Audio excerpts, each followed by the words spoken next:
Welcome back to Celebrity Radio. It's Alex Belfield talking to some of my favourite people and some of the world's biggest stars. And to many, Peter Duncan is the man they grew up with on Blue Peter. But little do they know that he's actually a hugely talented actor that started at the Italia Conti. He's worked for the National and he's currently on tour in Birdsong. How are you, Peter?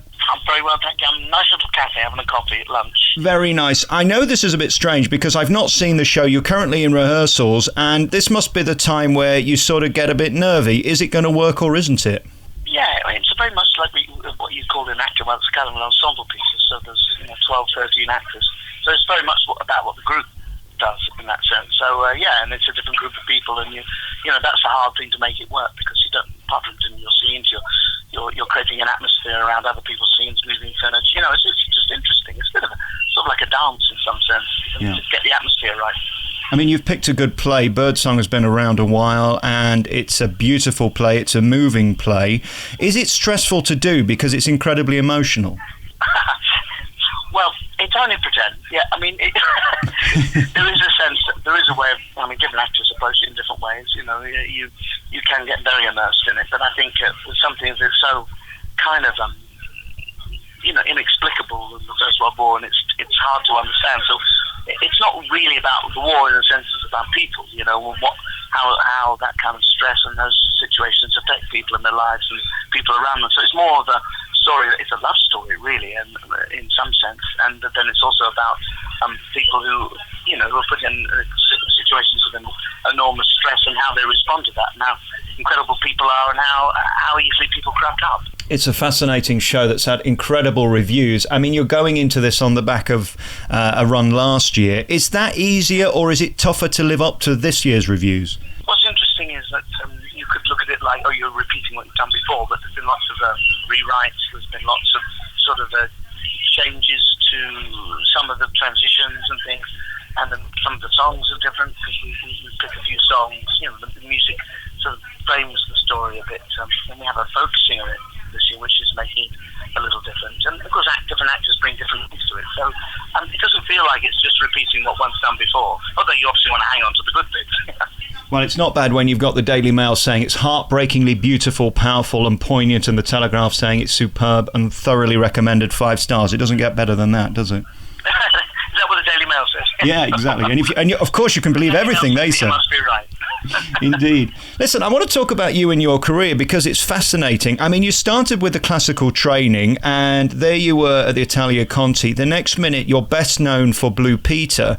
How do you feel about that at this point? Because, I mean, I grew up watching you on the telly and loved you for that. But for you, was it disappointing that you weren't able to act, or were you thrilled to be on one of the most loved TV shows? How did you feel about it? No, well, I did about 10 years as an actor, did lots of lovely, good work then. But I came from a sort of a variety background. My mum was a singer and my parents did pantos and summer season. So I had more of that kind of a variety or brassy, upfront kind of stuff. And in a sense, the Blue Peter thing was an opportunity that I just thought it would be a different kind of thing to do. And over the years, I've always kind of, something's come up that broadens your sort of view of the world. It's not just about pretending to be in things and being an actor. It's great fun to do other things as well, reality shows. I'd be like you've been able to do different things, but then always sort of slip back into something a bit more, I don't want to say more serious, but, I can go back to doing more proper plays or proper musicals, So it's not, so you can go from that slightly personality-led type thing, to being a good actor again. I've been lucky enough to be able to hop from one world to the other. But what I love about you is you're able to do both. I think the skill of holding together a live TV show is completely different to doing a rehearsed play and vice versa. They're two hugely different skills and you've got to think on your feet. It must have taught you an incredible amount doing live telly because in those days Blue Peter was massive, wasn't it? Not so much now, I don't hear a lot about it, but in your day, I mean, it was the kids' programme. BBC, but it still hits its core market, I think, of, which is generally younger people. But in my day when it was on sort of prime time, what was 5, just before the news on BBC One, it obviously had a broader demographic, a bit like the One Show does now. So it had different sort of subjects. But yes, I mean the live thing was exciting, but that also makes it akin to doing live theatre. Really, you're in the studio. It's a big moment. You you don't know quite how it's going to work out, and certainly that gives it a vitality. The interesting thing about children's TV is it's virtually gone, hasn't it, from terrestrial telly. Do you think it should be back? Because there seems to me that if kids haven't got programs like Blue Peter, they're missing out, because it taught me so much about so many different things and different cultures and different people around the world. Yes, but as you know, the world now functions around things like YouTube. I mean, young people aren't watching generic television made for them so much. They have a much more of a world to access now, much more so than the older generation, who tend to be more stuck in their ways. I mean, I don't think it's necessarily worse. I think the only thing that's missing is the reference to your own locality, things that happen in your country, your county, or that are close to you. When it becomes for young people, a world thing, you lose a bit of that community spirit, which I think in telly should be resourceful. And Blue Peter was a community-led sort of TV program, and we miss a bit of that now. Yeah. And it's important for young people to make that connection to others that are close by and in their culture. For me, though, I mean, when I was 10 years old, waiting for you to do that advent calendar thing with the candles on the coat hangers was, that was the beginning of my Christmas. It's a shame now a 10-year-old has no idea what you're talking about when you...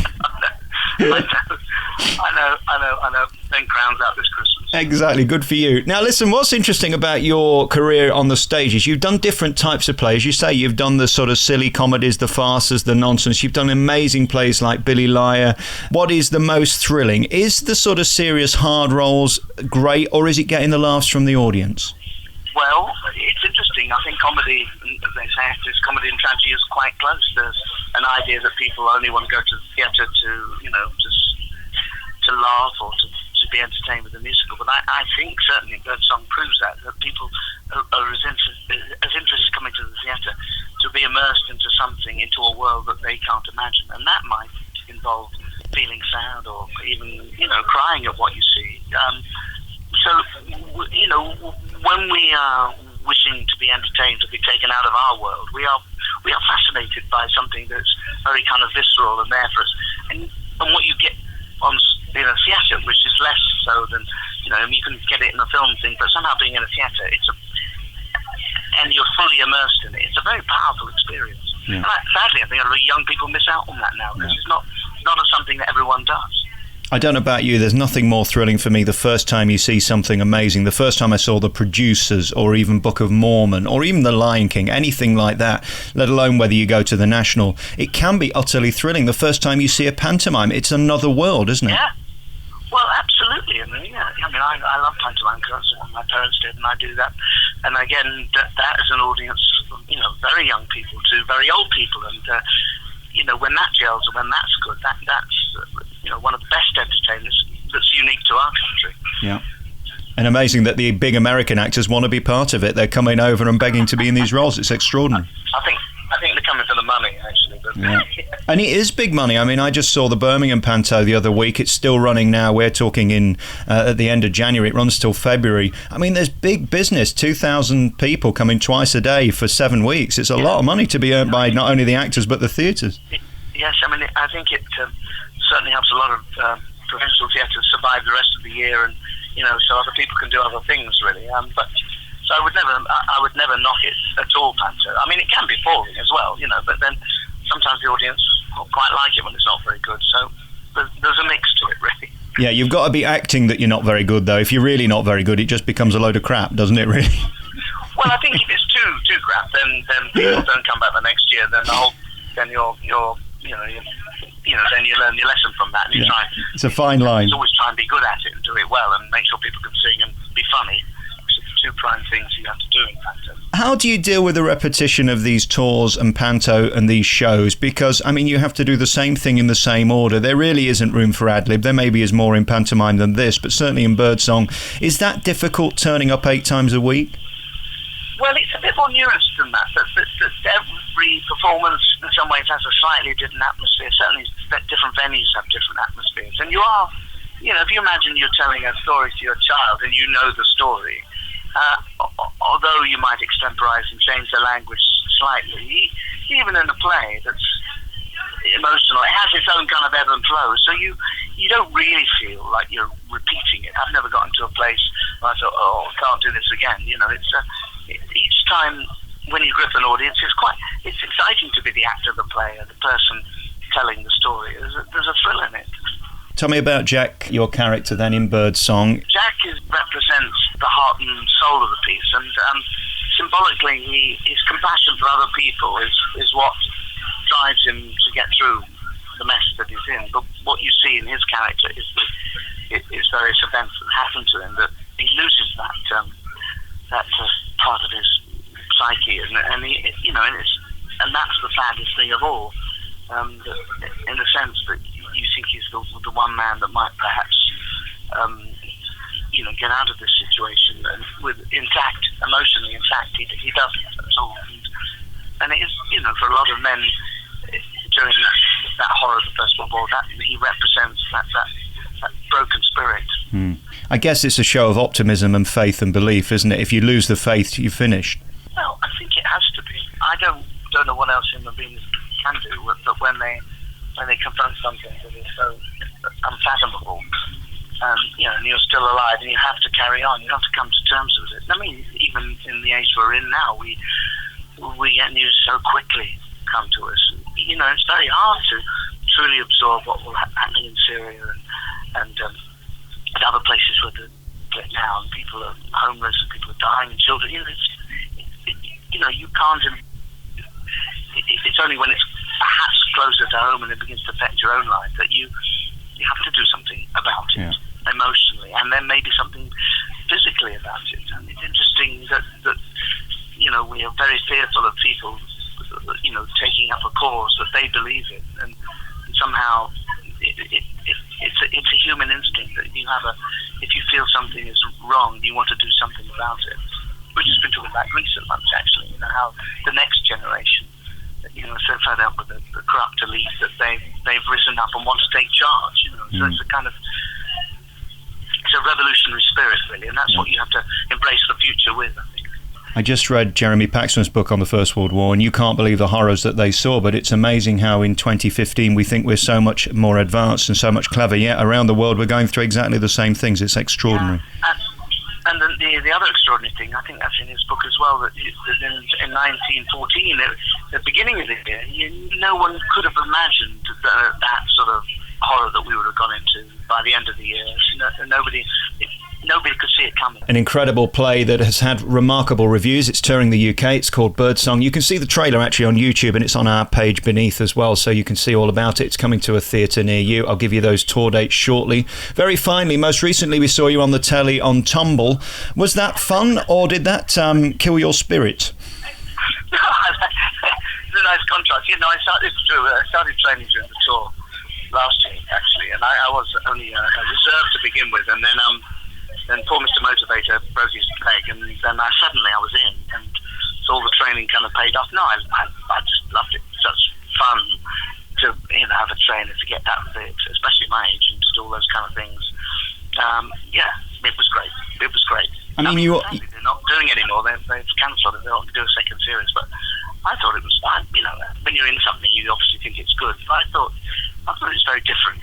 I think it's one of those that the snobs in London at the media centres didn't like because it wasn't for them. It was for people with kids. It was meant to be a family programme. There was no swearing. It wasn't trying to be anything outrageous. It was what it was, and I think that doesn't tick the boxes for the left-footing people in London, does it? But there was lots of lovely bodies in lycra, so it had a broad appeal, I thought. Yes. There was also some not so nice bodies in lycra. I think that was the problem. Yeah, but they got kicked out quite soon. Hey, great to talk to you, Peter. So Birdsong then, it starts off in Croydon from the 4th of February. It goes to Her Majesty's in Aberdeen in February as well from the 10th. Buxton Opera House the 17th. It goes to Newcastle the 23rd. Into March to the Hexagon in Reading, 3rd of March. Darlington, 10th of March. Going to Guildford the 16th of March. Lighthouse Theatre in Poole, 24th of March. The Playhouse in Liverpool the 14th of April. Off to Edinburgh, a large trip there for you the 21st of April. The Old Vic in Bristol, 27th. Yorkshire Playhouse for a couple of weeks from the 12th of May. To Derby the 25th of May, and then Portsmouth, Hereford, Crewe, Shrewsbury, and to London, the Richmond Theatre from the 29th of June to the 4th of July. Peter, really nice to talk to you. Thank you for your time. Thank you. It's a pleasure.